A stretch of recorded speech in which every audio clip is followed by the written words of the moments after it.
अस्सलामु अलैकुम रहमतुल्लाहि व बरकातुहू। न्यू स्टूडेंट, अभी जो है हम पास पेपर पे फोकस करते हैं। और ये जो टोपोलॉजी के पास पेपर हैं ये सॉल्व करके आपको फ़ायदा ये होगा कि आप को कोई भी पेपर जो इन पेपर्स में आए होंगे सवाल उसके रेलिवेंट कोई भी क्वेश्चन आएगा तो आप उसको इजीली अटेम्प्ट कर सकते हैं। दूसरा, आप में ये एतमाद पैदा होगा कि पेपर जो होता है वो तैयार करने के लिए आप लोगों को किसी चीज़ को याद करने की ज़रूरत नहीं पड़ती। अब आपका पहला सवाल तो ये है कि जैसे यहाँ पर एक सवाल दिया हुआ है आपके सामने, ये जो पहला क्वेश्चन दिया हुआ है, let for each n belong to z define bn, ये आपको bn दिया हुआ, prove that beta is the basis for a topology on z।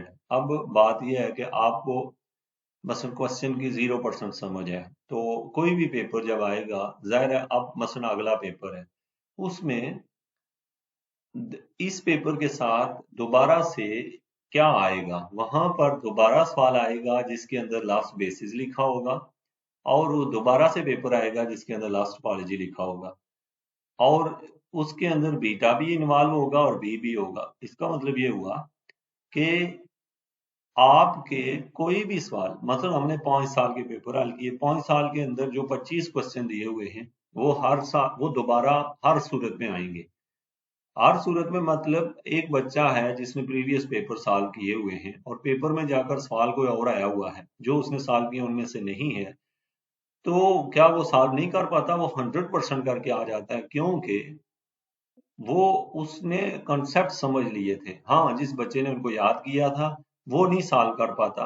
तो लिहाजा आपकी ये जो वीडियो है ये थोड़ी सी लेंथी होगी, लेकिन लेंथी होने का आपको फायदा ये है कि आप कोई भी सवाल आएगा दोबारा इस टॉपिक में से, क्योंकि टॉपिक की टोटल आपके पास हार्डली जो टॉपिक्स की तादाद बनती है टोपोलॉजी के अंदर जो आपके पेपर में पूछे जाते हैं वो 22 या 23 है टोटल टॉपिक।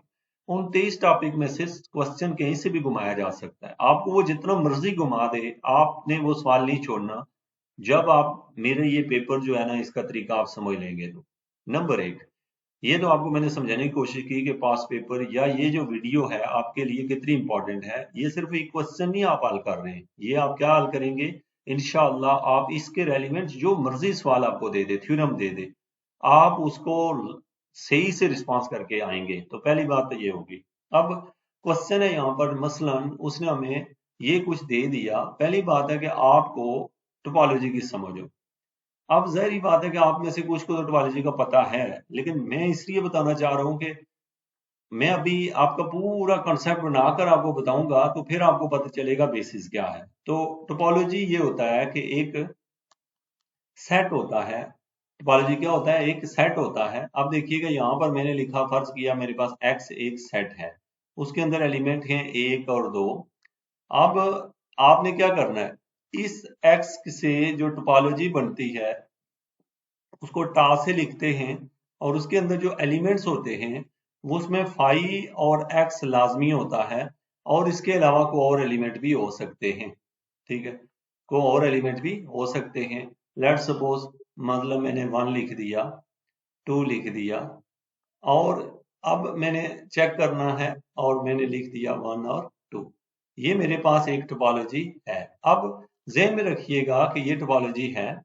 आपका क्वेश्चन है कि अगर ये टोपोलॉजी है तो फिर आपने करना ये है कि इसमें 3 प्रॉपर्टीज होंगी तो ये टोपोलॉजी होगी। नंबर एक, इसमें फाई और एक्स मौजूद हो। देखें, फाई भी मौजूद है, एक्स भी मौजूद है, पहली प्रॉपर्टी ओके है। दूसरा, इसमें किसी भी कोई भी एलिमेंट लेके उनका यूनियन लें, जो जवाब आए दोबारा इसी में से आए। जैसे देखें 1 और 2 का यूनियन लो तो 1 2 आता है, इसमें मौजूद है। 1 2 का यूनियन 2 के साथ लो फिर 1 2 आता है, मौजूद है। 1 2 का यूनियन मैं एक्स के साथ लेता हूं तो वापस एक्स आता है, एक्स इसमें मौजूद है। सॉरी, ये मुझे नहीं लिखना था, ये 2 बार लिख दिया है एक्स, ये चूंकि पहले से लिखा हुआ है यहाँ मौजूद है। तो इसका मतलब है कि ये टोपोलॉजी है। इसके बाद आपको टोपोलॉजी का अगर पता है, अब हम आते हैं बेसिस के ऊपर। अच्छा, ये लव्स टोपोलॉजी तो डेफिनेटली सारे पेपर में इन्वॉल्व होगा, तो सो आपको खाली इस लाइन का पता हो। सिंपल किसी ने आपसे पूछा कि टोपोलॉजी क्या है तो आपने आंसर किया। टोपोलॉजी एक सेट को कहते हैं जिसके अंदर 3 प्रॉपर्टीज होती हैं।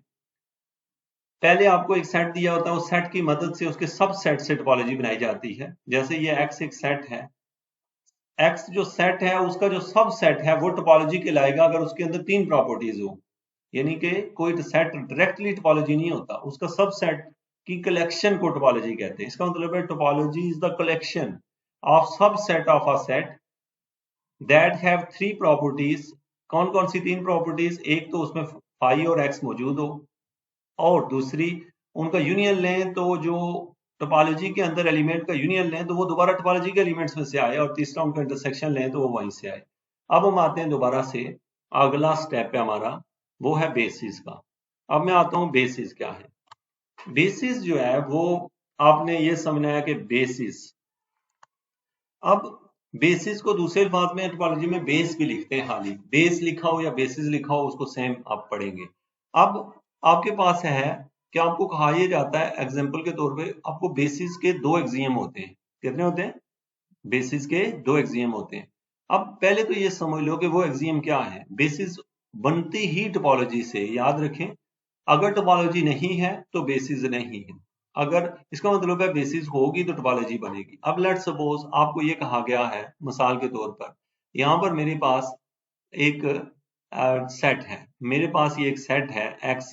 इस सेट के अंदर एलिमेंट हैं एक और दो। इस सेट के अंदर इसकी जो टोपोलॉजी है मैंने अगर वो जो बनाई हुई है वो अगर फाई भी है, एक्स भी है और उसके अंदर वन भी है, तो ये इसकी टोपोलॉजी है अगर, तो अब मुझे इसकी बेसिस चाहिए। तो बेसिस क्या होगी? बेसिस इसकी होगी बच्चों वो एलिमेंट। अब देखें इसकी बेसिस मुझे नजर आ रही है, एक एक्स है और एक वन है, एक एक्स है और एक वन इसकी बेसिस है। अब बेसिस कैसे पता चलता है बेसिस की?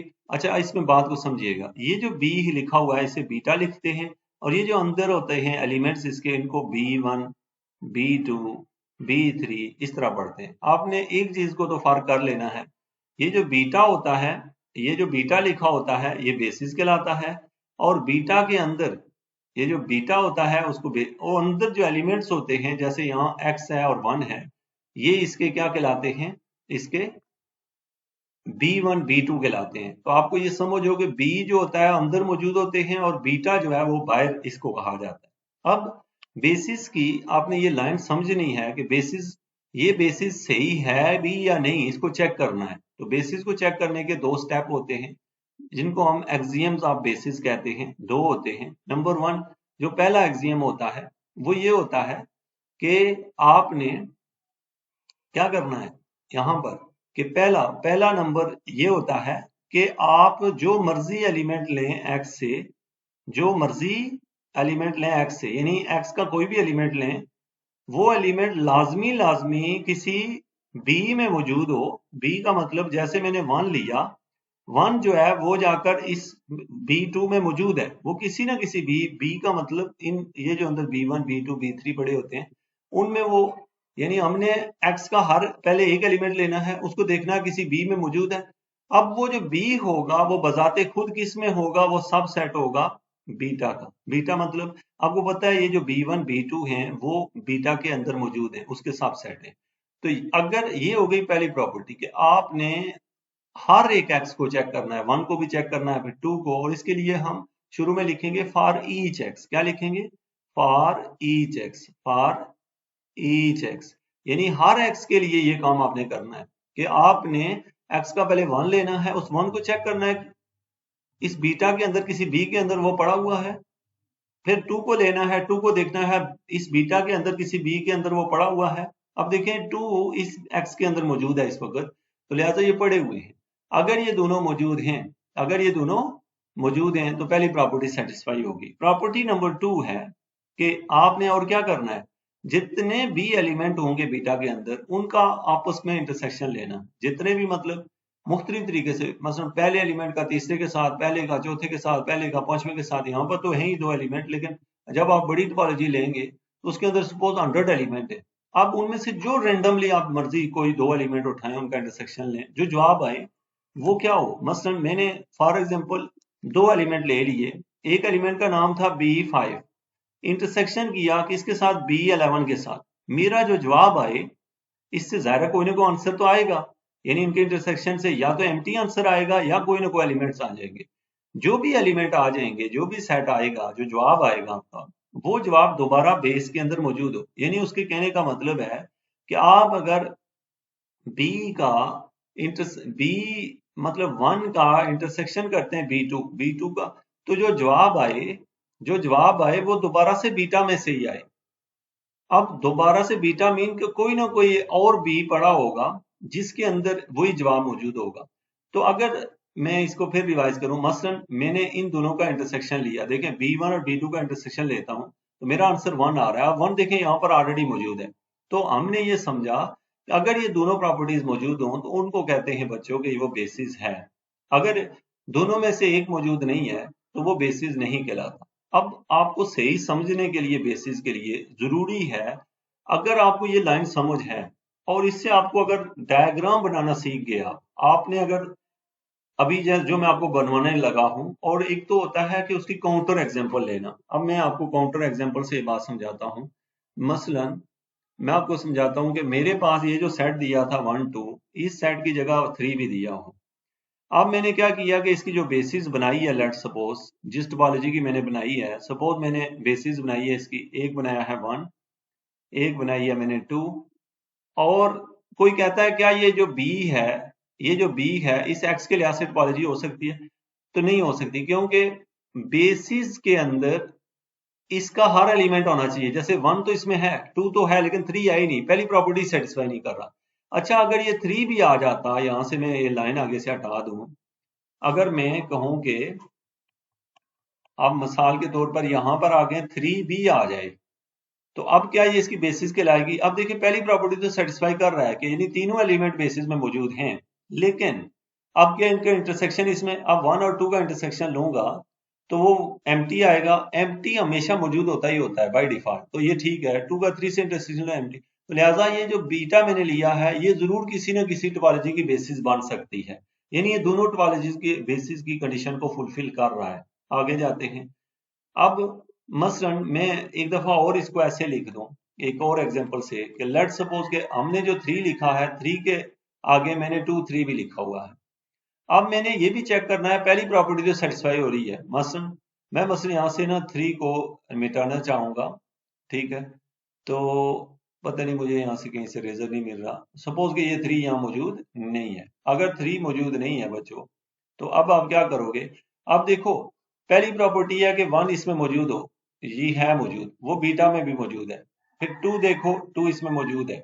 3 देखो तो ढूंढा तो यहाँ मौजूद है, यानी किसी न किसी जगह मौजूद होना चाहिए। इसका मतलब है पहली प्रॉपर्टी ओके है। प्रॉपर्टी नंबर 2, दूसरी प्रॉपर्टी क्या है वो, कि भाई हमने देखना है कि इनका इंटरसेक्शन 1 और 2 का इंटरसेक्शन एम्प्टी है, चेक करने की जरूरत ही नहीं। 2 और 3 का इंटरसेक्शन किया, इन दोनों का इंटरसेक्शन किया, जवाब आया 2। अब 2 यहाँ मौजूद है, 1 और 2 3 का इंटरसेक्शन किया, एम्प्टी आया, तो लिहाजा ये भी जो हमने बेस बनाया है ये किसी टोपोलॉजी का ये सही बेस है। मतलब क्यों? इसमें दोनों प्रॉपर्टीज मौजूद हैं। अब हम आते हैं अपने इस सवाल के ऊपर और समझने की कोशिश करते हैं कि ये क्या है। अब हम आते हैं जी, तो इसके लिए आपने क्या करना है। अब मेरे पास है, आपने इसको कैसे समझना है। वो बंदा ये कह रहा है कि एक बीटा है, उस बीटा के अंदर बी एन पड़ा हुआ है। अब बी एन क्या है वो ये दिया हुआ है। अब देखिएगा, आपने इसको लाइन को समझना है। उसने कहा है कि आपकी एक बेसिस है जिसके अंदर दो तरह के एलिमेंट हैं, या तो वो आर्ट के लिए, और अब हम पहले लिख लेते हैं एन इज आर्ट। अब एन इज आर्ट का क्या मतलब है? सबसे पहला स्टेप है, आपने यहाँ पे लिख लिया स्टेप नंबर 1, क्या है वो? एन इज आर्ड, एन इज आर्ड लिख दिया। अब एन इज आर्ड का मतलब क्या हुआ? एन इज आर्ड का मतलब है कि एन जो है वो बराबर है प्लस, मुझे यहां से +-1 +-3 +-5, इस तरह करके ये एन इज आर्ड का ये मतलब है। अच्छा, इसके ऊपर थोड़ा सा लिखने में दुश्वारी हो रही है तो मैं आपको दूसरी जगह लिख के दिखा दूं। अब यहाँ पर ना मैं आपको इसकी एग्जांपल से बता दूं कि उसने कहा है कि n, अब लाइन है हमारे पास, n जो है वो क्या है? इज आर्ड। अगर n आर्ड है तो इसका मतलब क्या है? इसका मतलब तो ये हुआ कि आपका n जो है, n बराबर हो गया 1, सॉरी इसके साथ प्लस माइनस लिख देना है, +-1 +-2 +-3 +-5 अप टू सो ऑन, ये आपका n है। अब जब n अगर 8 हुआ, n ये है, तो इसका मतलब है कि जो हमारे पास bn होगा उसकी शक्ल कुछ यूं होगी। एक होगा +-1 भी होगा, प्लस माइनस आगे +-2 भी होगा, इस तरह करके +-3 भी होगा अप टू सो ऑन, ये आपको दिया हुआ है। अब दूसरा केस है कि उसने कहा कि जब n क्या है, n इज इवन है। अब आप समझिएगा n इवन का क्या मतलब है। n इवन का मतलब है कि n की कीमत अगर हुई, हम शुरू करते हैं 2 से या -2, 4 से या -4, 6 या -6, और फिर 8 या -8, इस तरह हुई, तो उसने कहा कि फिर आप क्या करना, आप आपने एक आपको चाहिए n-1, अब n-1 निकालो, तो 2 में से 1 निकला तो 1, -2 में से 1 निकला -3, 4 में से 1 निकला -3, 4 में से निकला -5, फिर 6 में से 1 निकला तो कितना आ गया जी, सॉरी +5, और यहाँ पर आ जाएगा -7, इसी तरह से जाकर आगे आ गया 7, और उससे आगे आ गया -9। तो ये हमने n-1 निकाला। हमें क्या चाहिए, n चाहिए, n-1 भी चाहिए और n+1 भी चाहिए। n+1 क्या होगा, इसमें 2 में एक ऐड करेंगे तो कितना आ जाएगा 3, 3 के बाद इसमें एक ऐड करेंगे तो ये आ जाएगा -1, फिर इसके बाद 4 के साथ 4 में हम फिर से एक ऐड करेंगे तो 5, फिर -4 में ऐड करेंगे तो -3, फिर इसी तरीके से 6 में एक ऐड करेंगे तो हमारे पास आ जाएगा 7, -6 में करेंगे तो -5, इसी तरीके से 7 में एक ऐड करेंगे तो 8 में एक ऐड करेंगे तो 9, और 9 में से एक निकालेंगे तो -9, ये बना। अब जो बात आपको यहाँ समझाना मकसद है वो ये है कि अब इससे हमने बेस बनानी है इस सारी चीज को देख के। अब उसने कहा हुआ हमें कि जो आपका बीटा है, बीटा दो शक्ल का होगा, एक होगा bn की शक्ल का और दूसरा होगा, सॉरी bn तो उसके अंदर होंगे ही, उनके अंदर जो एलिमेंट्स होंगे, यहाँ से मुझे क्या करना है जी, इसको रेज करना है। अब यहाँ पर जो एलिमेंट होंगे, पता नहीं, इसको मैं रेज कर लेता हूँ।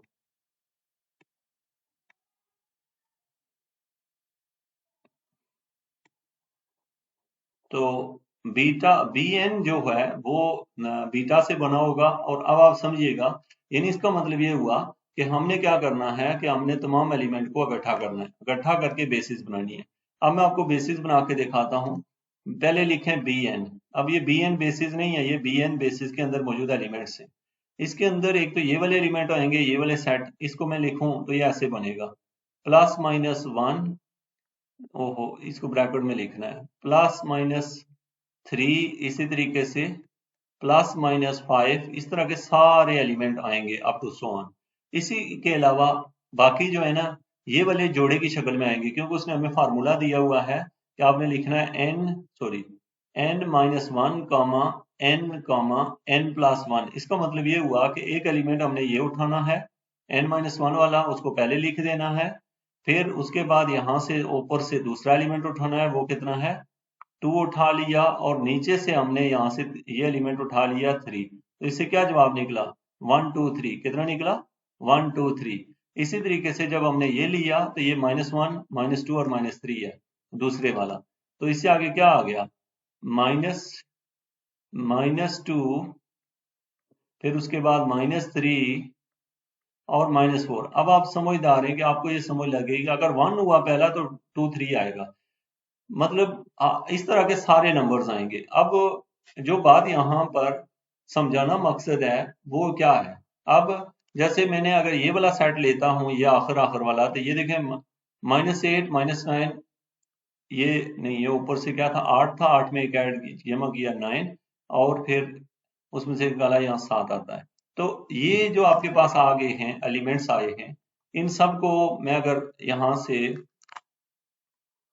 अगर पूरे बेस को अगर मैं लिख के दिखाऊं आपको, तो ये क्या हो जाएगा जी, मैं इसको रेज करके आपको सारे को लिख के दिखाता हूं। आपको बेसिस बनाना जब तक नहीं आता, यानी आप ये बनाओगे तो आपको फौरन आपको थ्योरम की समझ आ जाएगी। तो अब ये सारा जो स्टोरी आपको मैं, मुझे थोड़ी सी इसमें, ओके,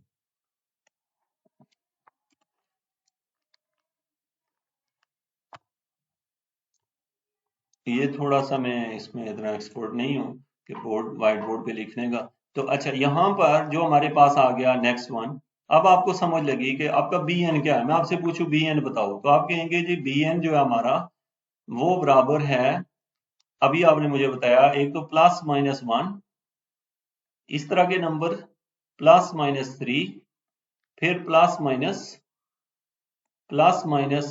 फाइव। एक तो इस तरह के नंबर हैं आपके बीएन में, और दूसरी टाइप के जो नंबर हैं वो हैं, जैसे अगर वन आया तो टू और थ्री आएगा। अगर फिर आगे जो है ना, जब मैंने टू लिया, टू के बाद जब मैं फोर लूंगा तो वो आएगा थ्री फोर फाइव। जब मैं फाइव लूंगा तो, सॉरी, मैं आपको समझाना ये चाह रहा हूं कि उसने कहा कि ये जो है ना, ये आर्ट के लिए ये सिचुएशन होगी। इवन नंबर जब हम लेंगे तो आपको पता है इवन का मतलब मैंने दो लिया, जब दो लूंगा तो वो दो में से एक निकालना भी है, वो भी रखना है, उसमें एक बढ़ाना भी है। इसी तरह मैंने अब इवन नंबर चार लिया, जब मैं चार लूंगा तो तीन चार पांच आएगा। अब मैंने इवन नंबर लेना है, चार के बाद छह, जब छह लूंगा तो वो क्या आएगा, पांच, छह और सात। जब आप इवन नंबर लेंगे आठ, तो वो क्या आएगा, आठ लेंगे तो वो आएगा सात, आठ और नौ। तो इसका मतलब है एक इसी तरह से अगर इवन नंबर माइनस आठ ले लिया, मसलन मैंने अगर माइनस आठ लिया, तो माइनस आठ का मतलब होगा माइनस सात, माइनस सात, माइनस आठ और माइनस नौ। तो इसका ये मतलब हुआ कि जो एलिमेंट जहां पर खत्म होगा, जैसे यहाँ थ्री खत्म हुआ, वो अगला वहां से शुरू होगा। यहाँ पर सात पे खत्म हुआ, सात से शुरू हुआ। अब ये टोटल मिला तो ये bn बना, ये टोटल जो bn है ये बीटा बन गया। अब मैं अगर बीटा लिखूं तो बीटा के क्या बन गया, आपको ये समझो, प्लस माइनस वन एक, प्लस माइनस थ्री दो, फिर प्लस माइनस फाइव तीन, फिर प्लस माइनस सेवन, इस तरह करके ये अप टू सो ऑन, और उसके नीचे ये भी आएंगे। अब आपने नोट ये करना है कि अब बेसिस की कितनी प्रॉपर्टीज होती हैं, दो। आपने ये याद रखिए, ये बी है, ये बीटा है। बीटा के अंदर क्या होता है, बी होता है, बीटा के अंदर बी एन है, यानी ये सारे एलिमेंट इसके अंदर मौजूद हैं। अब आपका सवाल ये पैदा हुआ कि बेसिस की तो दो प्रॉपर्टीज होती हैं। नंबर एक, चूंकि हमारे जो बेसिस है उसको अगर हम देखें तो इसके अंदर सारे इंटीजर्स आ रहे हैं, कोई मिस ही नहीं हो रहा है। हाँ, आप कहते हैं सर जीरो कहाँ आया, जब देखें, जब आपने लेना है इवन नंबर, आपने लेना है कौन सा, आपने ले लिया जीरो। जब आपने जीरो लिया, जीरो में से एक निकालेंगे तो कितना आएगा, माइनस वन, और फिर दूसरा रखेंगे तो वन। तो यानी ये भी इसके अंदर आ रहा है, यानी कोई भी नंबर इसमें मिस नहीं हो रहा। तो इससे आपने सीखा है कि आपके जो बी है उसके अंदर तमाम एलिमेंट मौजूद है। तो दो प्रॉपर्टीज हैं इसकी। प्रॉपर्टी नंबर वन थी कि जो भी एलिमेंट लो किससे, एक्स से लो। अब याद रखिएगा यहाँ पर एक्स है क्या, यहाँ पर एक्स जो है वो दिया हुआ है इंटीजर्स। अब हमने जो भी एलिमेंट लेंगे एक्स से, वो क्या है, वो हमने कहा वो बिलोंग करता है किससे, किसी बी से। वो किसे बिलोंग करता है, किसी बी से, और बी खुद सबसेट है बीटा का। अब आप समझें, यहाँ पर बी का क्या मतलब है। लेट्स सपोज मैंने एक्स की जगह तीन ले लिया। अब आप खुद देखिए कि तीन पड़ा हुआ है किसके अंदर, इसके अंदर पड़ा हुआ है। अब इसका नाम बी है, ये किसके अंदर पड़ा हुआ है, तीन पड़ा हुआ है, प्लस माइनस तीन के अंदर। किसके अंदर, प्लस माइनस तीन में पड़ा हुआ है। और प्लस माइनस तीन खुद जो है वो किस में जाकर पड़ा हुआ है, वो सबसेट है इसका, बीटा का। तो पहली प्रॉपर्टी ये सेटिस्फाई कर रहा है। अगर मैंने पांच ले लूं तो आप खुद देखें कि पांच यहाँ मौजूद है। तो मैं कहता हूं पांच जो है वो बिलोंग करता है किससे, एक्स से। और पांच में ये खूबी है कि पांच जो है वो, ये जो है वो किसके अंदर, बीटा के अंदर मौजूद है। तो लिहाजा पहली प्रॉपर्टी सेटिस्फाई होगी। प्रॉपर्टी नंबर टू है कि कोई दो का इंटरसेक्शन लो। मसलन मैंने इनका इंटरसेक्शन लिया, तीन चार पांच और पांच छह सात का, तो मेरा इंटरसेक्शन आ गया पांच। अब मैंने जब पांच लिया तो जो इंटरसेक्शन आ रहा है वो क्या आया, पांच। पांच क्या है, आठ नंबर है। आठ नंबर तो यहाँ मौजूद है। मैंने यहाँ जो प्लस माइनस फाइव लिखा है, प्लस माइनस फाइव का मतलब है एक दफा 5 और दूसरी दफा -5। तो कहने का मतलब है कि आप इंटरसेक्शन लोगे तो वो इन्हीं 8 में से कोई आएगा। तो लिहाजा दोनों प्रॉपर्टीज सेटिस्फाई हो रही हैं, तो इससे प्रूव होता है कि ये थ्योरम सही है। अब हम आते हैं प्रूव के ऊपर। आपने कहा क्या, इसने वैसे कहानी सुनाई। सबसे पहला कि हमने बस आपने ये लिख दिया कि जी आपने आपने पहले तो इसका इमेज बना लें कि बीटा आपको क्या गिवन है। बनाने के बाद अब आपने कहा नीचे जाकर इसकी दो प्रॉपर्टीज हैं। प्रॉपर्टी नंबर 1 है कि B1 जो है वो पहली कंडीशन सेटिस्फाई करे। तो आपने कहानी लिख दी कि since B contain all integer, so B mean beta contain all integer, therefore each x belong to capital X belong to B1। आपने ये लाइन लिख दी है। अब आगे दूसरा केस है इंटरसेक्शन। वो आपने ये जिस तरह इसने प्रूव किया है, इस प्रूव करने से बेहतर भी है कि आप ये कर लें कि आप वो बीटा लिख लें और उसे वहां से कह दें कि जो बीटा है वो, मैं एक दफा फिर से आपको बीटा लिख के दिखा देता हूँ सही से, ताकि ये हो कि आप बस इस सवाल का बीटा लिखें और फौरन से इसको प्रूव कर सकें। तो आपका बीटा जो है ना, यहाँ पर कहीं मुझे मिल जाए, ये है शायद, यही है। इसमें कंट्रोल, अच्छा तो मैंने दोबारा से आपको बीटा साफ करके मैं लिख के दिखा देता हूँ और उसमें से दोनों प्रॉपर्टीज। सो आपके लिए ये काफी है कि आप क्या कर लें, क्या करेंगे आप, ये तो मुझे मिटाने का मसला है। बहरहाल ये कुछ और आ गया। ओके, अब देखें जी मेरे पास है, मैं किसी और तरीके से इसे मिटाना चाहूँगा। क्या करूँ इससे, क्योंकि मेरा इस पे इतना मैंने प्रैक्टिस नहीं की है कभी, तो शुरू के इसमें ये ऐसे हो रहा है। अच्छा जी, यहाँ से ये वाला हिस्सा मिटाना है और फिर यहाँ से ये मिटा दिया। ओके, अब देखिएगा आपको बीटा क्या गिवन है। तो आपने कहा जी मुझे बीटा ये गिवन है। बीटा, आपका जो बीटा है वो बराबर है किसके, एक तो आ गया उसमें प्लस माइनस अलग अलग कर ले, जैसे 1, फिर उसके बाद -1, फिर 5, फिर -5, फिर इसी तरह आ गए हैं 7। आपको यहाँ तक काफी था, -7 अप टू 7। एक ये दिया हुआ है आगे कॉमे डाल के, यानी इससे आगे चलता जाएगा। फिर इवन नंबर लो। अब इवन नंबर पहला आपने जीरो ले लिया। जब आपने जीरो लिया तो जीरो से एक कम और एक उससे ज्यादा लिख दें। फिर आपने इवन नंबर 2 ले लिया। अब 2 क्या करेंगे, 2 में से एक कम, 1, 2 और 3। अब आप इवन नंबर, जब आपने 2 ले लिया तो अब आप क्या लेंगे, इवन नंबर 4। जब आप 4 लेंगे तो क्या आएगा, 3, 4 और 5। फिर आप इवन नंबर लेंगे कितना, 6। 6 में से एक कम, 5, 5 और फिर 6 और फिर 7। अब टू सॉन, ये आपने पॉजिटिव के लिए लिख दिया। आगे आए नेगेटिव के लिए। अब आपने जीरो की जगह -2 से शुरू करें। आपने -2 लिया तो उसमें से एक कम किया तो -3 और उसमें एक ऐड किया तो कितना आ गया, -1। तो वो ऐसे आ जाएगा कम। फिर जब आप इवन नंबर -2 के बाद ले लेंगे -4। जब आप -4 लेंगे तो उसमें से एक कम करेंगे तो -5, उसमें एक बढ़ाएंगे तो -3। इस तरह अब आपने लेना है 6, -6। जब आपने -6 लिया उसमें से एक कम करें, उसमें एक ऐड करें -5, उसमें से एक कम करें -7। अब ये भी अप टू सोन, ये था आपका वो बी। उसने कहा कि शो करोगे ये जो बी है ये बेसिस है कि नहीं, ये बी बेसिस है कि नहीं। आपने कहा यस बेसिस है। कैसे, आपने लिखना है कि दो एक्सियम है, तो first axiom satisfy because each element of X belong to X is, ये किससे belong, each element of X belong to X, X belong करता है बी के साथ। बी मतलब ये सारे बी हैं, ये B1 है, B2, B3 और बी आगे सब सेट है बीटा का। पहला प्रॉपर्टी प्रूव होगी। अब आपने लिखना है second property of axiom. Second axiom ये है कि intersection of any to, intersection of any to, मसलन में देखिए मैंने इन दोनों का इंटरसेक्शन लिया, मेरा जवाब आया 1।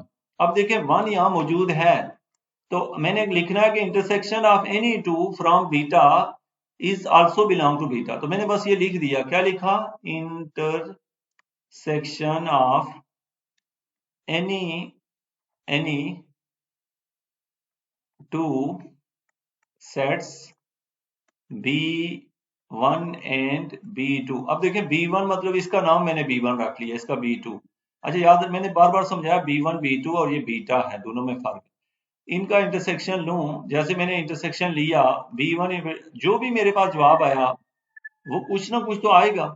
जो भी जवाब आएगा वो बिलोंग करता है बीटा के साथ, कर रहा है, बीटा से डायरेक्ट ही लिखते हैं। तो ये एंस, ये जो दिया हुआ है थ्योरम, ये बेसिस की प्रॉपर्टीज को सेटिस्फाई करता है। अब इतनी लंबी कहानी बताने का आपको क्या फायदा, 30 मिनट लगे हैं ये। इसका फायदा ये है कि आपको बेसिस का कोई भी आए, मेन होता है उसकी बेसिस को स्केच करना। थ्योरम है, कुछ है, आपने इसके ये मेन स्केच को रीड करना है, पढ़ना है। उसके बाद बेसिस का कोई भी सवाल आए आपके, चूंकि वो चीज तो हमें गिवन है, या तो आप माइंड में रख के, मतलब उसके स्केच को जहन में रख कर आप उसको क्या करते हैं, या तो आप उसे प्रूव करते हैं, मतलब आपके जहन में स्केच ही नहीं है, आपके जहन में इमेज नहीं है, तो फिर तो आप टोपोलॉजी को लिखना थोड़ा सा मुश्किल है। तो अगर आपके जहन में इमेज नहीं है तो भी आप यूं भी कर सकते हैं, अगर बेसिस की डेफिनेशन आती है तो आप अपने पास एक थ्योरेटिकली आंसर जनरेट कर सकते हैं। Thank you so much.